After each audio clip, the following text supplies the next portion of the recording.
Chapter 1. Benny's Flashlight Hat. "It's too dark in the back seat to play magnetic checkers," Henry Alden grumbled. "I can hardly see any of my black pieces." "That's because I jumped most of them," his brother Benny answered. Henry frowned. Like the other Aldens, Henry was usually cheerful on family car trips. But here he was, 14 years old, and losing at checkers to his 6-year-old brother. "I'm no match for Benny and his flashlight hat," he admitted. The two brothers, along with their two sisters, Jessie and Violet, had been riding in Grandfather Alden's car for hours. Now it was dark, and not a good time to play car games. But Benny could see fine, thanks to the new invention he wore on his head. On other nighttime car trips, Benny had wished for a hat with a built-in flashlight, so he could see and have both hands free to play car games.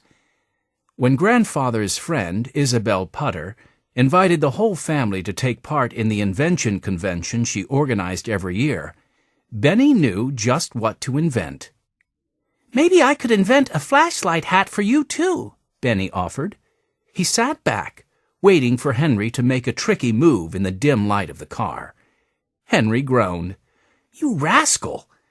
You're probably going to beat me at checkers and win first prize at the invention convention with your hat."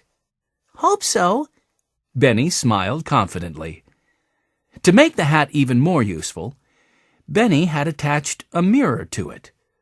Violet, who was 10, had found an old dental mirror in her crafts bag, which was full of odds and ends.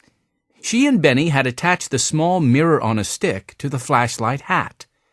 Not only could Benny see in the dark, he could see what was behind him, too. 12-year-old Jessie didn't need a flashlight hat.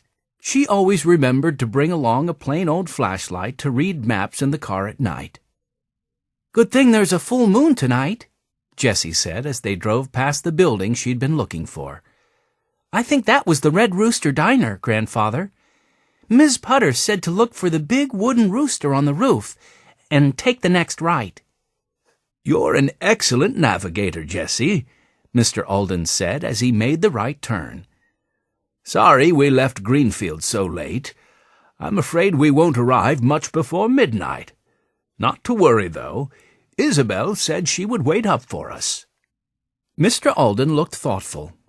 "It's a shame Isabel's grandmother, Alice Putter, didn't live long enough to see how Isabel has turned the invention convention into such a big event. Inventors come from all over." "Even Greenfield?" Benny said, as if they had driven across the world. A few minutes later, Mr. Alden parked the car at the end of a long driveway. Several bright porch lights came on. The Aldens found themselves facing one of the most curious houses they had ever seen.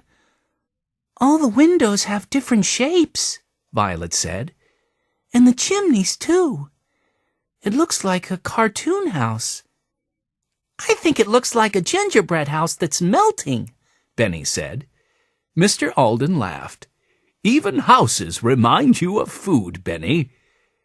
The children could hardly wait to go inside. The house had many doors, each one a different size. The porch wasn't like the one at Grandfather's house, with its straight railings and steps.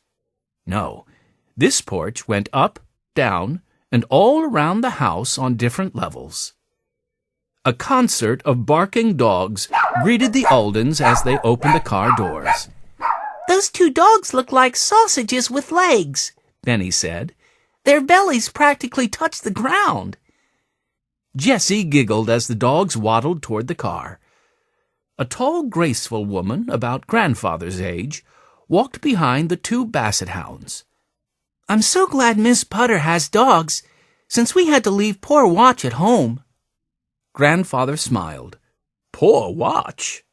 Oh, I wouldn't worry about him. You know how Mrs. McGregor spoils him when we're away. She's not only the best housekeeper, but the best dog keeper, too. Watch probably had steak for dinner." The children hopped out of the car. They were eager to meet Isabel Putter and her dogs.